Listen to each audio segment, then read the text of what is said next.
یہ بتائیے ہم صاحب، اکثر لوگ کہتے ہیں، آج کے دور میں آپ نے سنا ہوگا، علماء بھی متفکر ہوتے ہیں، دین کے ساتھ خیرخواہی کا جذبہ رکھنے والے لوگ بھی کہتے ہیں جی الحاد کا بڑا غلبہ ہے اور الحاد کا ایک طرح کا چیلنج ہے جو اس وقت دنیا کو درپیش ہے۔ اس وقت سوال میرا یہ نہیں ہے کہ الحاد کا چیلنج کیا ہے، یا مثال کے طور پر اس مقدمے میں آپ کیا کہتے ہیں۔ آپ سے ایک موقع پر یہ سوال ہوا تو آپ نے جواب میں فرمایا کہ دنیا کے لیے سب سے بڑا چیلنج اسلام کا چیلنج ہے۔ یہ جملہ ہم نے کبھی کسی کی زبان سے نہیں سنا۔ عام طور پہ تو کہا جاتا ہے کہ جی اسلام کو خطرہ ہے، یہ چیزیں باہر سے آ رہی ہیں، اس وقت مثال کے طور پہ مسلمان نوجوان نسل اس کا جواب دے۔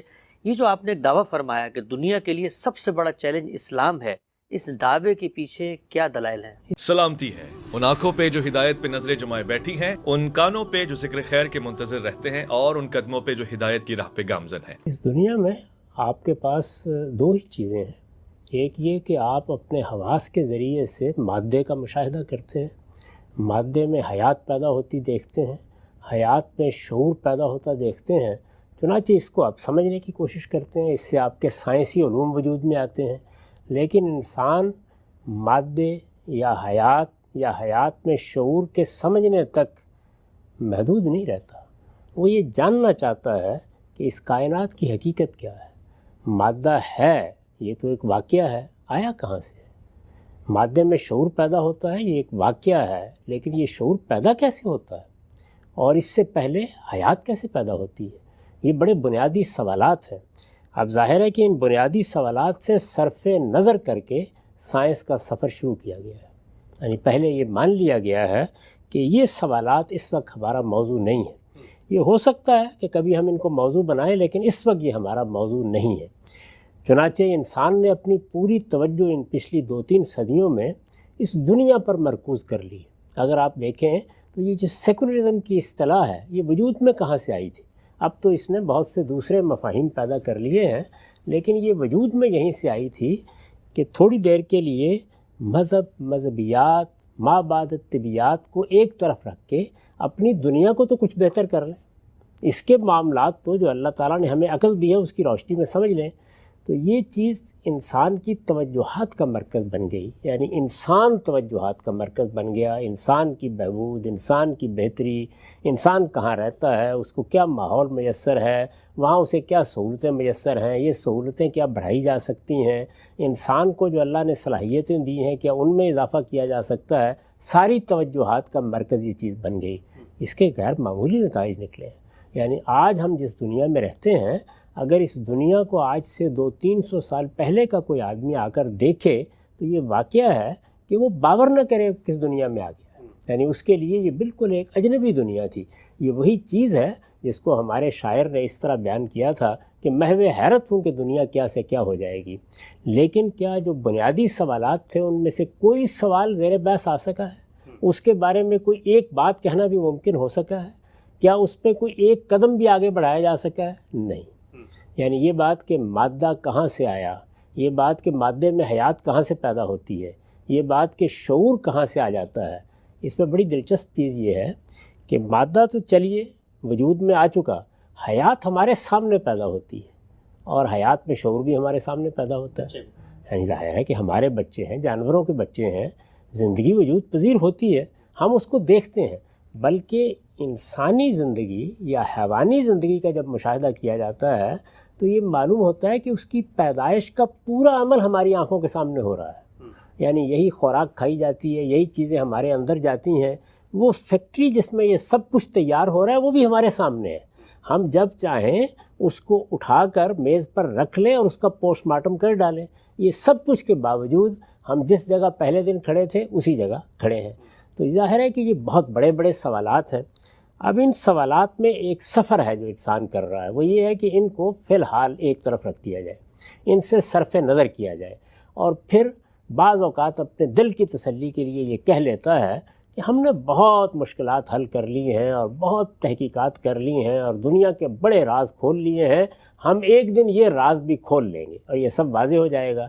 یہ سب کچھ ایک طرف رکھ کے وہ اطمینان سے اپنا سفر کر رہا ہے، اور اس سفر میں جو بڑے بنیادی سوالات ہیں، جس طرح کہ میں نے یہ تینوں سوالات سامنے رکھے، اس کے بعد جب وہ باہر کی دنیا میں دیکھتا ہے تو زمان کیا ہے، مکان کیا ہے، ٹائم کی حقیقت کیا ہے، اسپیس کی حقیقت کیا ہے، وہاں پر بھی سوائے بے بسی کے اور عجز کے اعتراف کے کوئی چیز سامنے نہیں ہوتی۔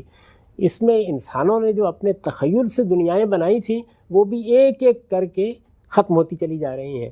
اس صورتحال میں یہ سب کچھ یہاں موجود ہے اور ادھر قرآن ہے، اور وہ ان تمام چیزوں کے بارے میں ایک حتمی بیان دے رہا ہے، یعنی یہ بھی بتا رہا ہے کہ ان سب کا منبع کہاں ہے، یہ بھی بتا رہا ہے ان کی ابتدا کہاں سے ہوئی ہے، یہ بھی بتا رہا ہے ان کی ابتدا کرنے والا کون ہے، وہ کیا ہستی ہے، اس ہستی کی کیا صفات ہیں، اس ہستی کے کیا اوصاف ہیں۔ اور اس سب کے ساتھ 15 صدیوں کا عرصہ گزر چکا ہے اس کتاب کے نزول پر، اس کے کسی ایک حرف کے بارے میں بھی یہ کہنا ممکن نہیں ہو سکا کہ زمانے کی گردشوں نے یا زمانے کے امتداد نے اس کو غلط ثابت کر دیا ہے، وہ اپنی جگہ پر کھڑا ہے۔ تو اس لیے جب سائنس کا علم ترقی کے اس مقام پر کھڑا ہو گیا ہے اور اس کے مقابل میں سائنس سے ماورا کیا علم ہے، کائنات سے ماورا کیا علم ہے، طبعیات سے ماورا کیا علم ہے، ظاہر ہے کہ اس علم کے بارے میں تخیلات کی دنیا ختم ہو چکی جو افلاطون سے لے کر برگساں تک فلسفیوں نے آباد کی تھی۔ اگر کھڑا ہے کوئی تو کون کھڑا ہے؟ وہ قرآن ہی کھڑا ہے، اور جب وہ کھڑا ہے تو اس کا مطلب ہے ایک چیلنج کے ساتھ کھڑا ہے، یعنی وہ چیلنج دے رہا ہے، وہ اس کے ہاں موجود ہے۔ وہ یہ کہتا ہے کہ کیا دنیا میں کبھی کسی انسان کی کتاب کو یہ زندگی مل سکی ہے؟ کبھی ایسا ہو سکا ہے کہ کسی انسان کی کتاب اس طرح کے تضاد سے بالکل پاک ہو جائے؟ کبھی یہ ہو سکا ہے کہ وہ وقت کی قید سے ماورا ہو جائے اور اس میں کوئی ادنیٰ درجے کی چیز بھی دریافت کرنی ممکن نہ ہو؟ یہ ممکن ہے کہ انسان گفتگو کرے اور اپنے زمانے کے علم سے متاثر نہ ہو جائے، اپنے زمانے کی تحدیدات میں نہ ہے؟ یہ ساری چیزیں ظاہر ہے کہ سوال پیدا کرتی ہیں۔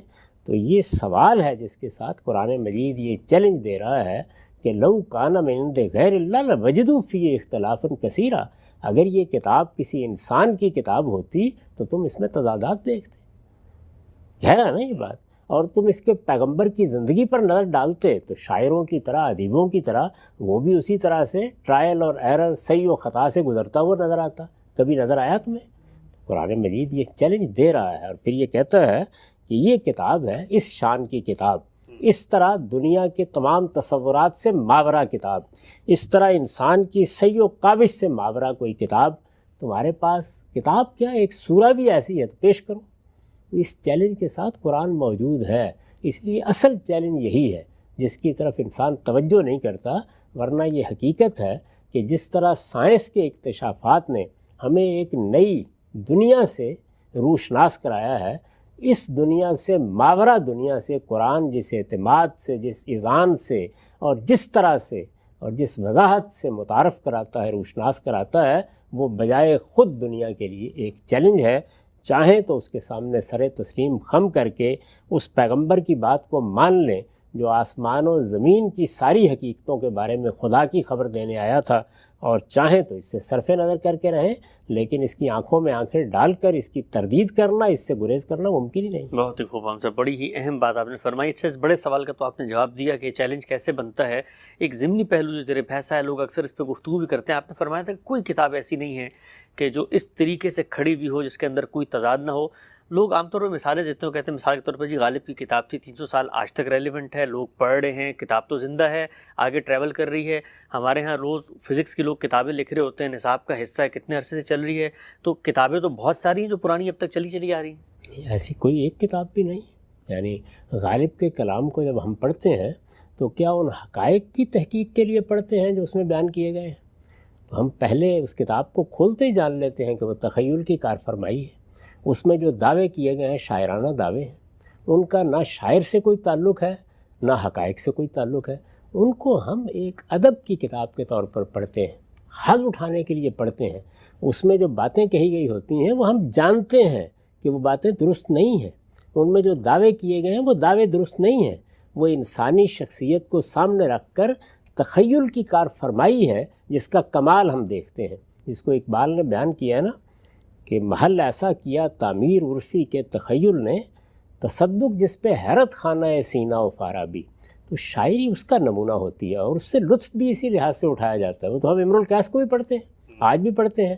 وہ اس لیے نہیں پڑھی جاتی کہ اس میں کوئی حقائق بیان ہوتے ہیں، نہ حقائق کے لحاظ سے اس کا جائزہ لیا جاتا ہے، ورنہ کتنے تبصرے ہیں۔ میں بتا سکتا ہوں کہ وہ اقبال کے ہاں وہ چیزیں موجود ہیں جو اب بالکل غیر متعلق ہو چکی ہیں۔ مثلا آپ سے ایک دو چیز وہ حقائق موجود ہیں جن کے بارے میں انہوں نے اپنے زمانے کے علم کے لحاظ سے گفتگو کی ہے، وہ چیزیں موجود ہیں جن کے بارے میں اب نئی تحقیقات ہمارے سامنے آ چکی ہیں۔ آپ ریکنسٹرکشن کو پڑھ لیں، اس میں بھی مل جائیں گی، آپ ان کی شاعری کو دیکھ لیں، اس میں بھی پڑھ لی جائیں گی۔ نئی تحقیق آپ کو بتائے گی کہ اصل میں جبل الطارق کیا تھا اور حملہ کس نے کیا تھا، اور وہ آپ کو بتائیں گی کہ جو زبان زد عام حقائق ہے کہ وہاں جا کے انہوں نے اپنی کشتیاں چلا دی۔ تو ایسی دسیوں مثالیں جو دی جا سکتی ہیں، وہ تو ایک نئی دنیا میں ہم چلے جائیں گے۔ دنیا میں کسی کلام کے لیے ممکن ہی نہیں ہے کہ وہ 50-100 سال سے زیادہ دنیا میں کھڑا رہ سکے۔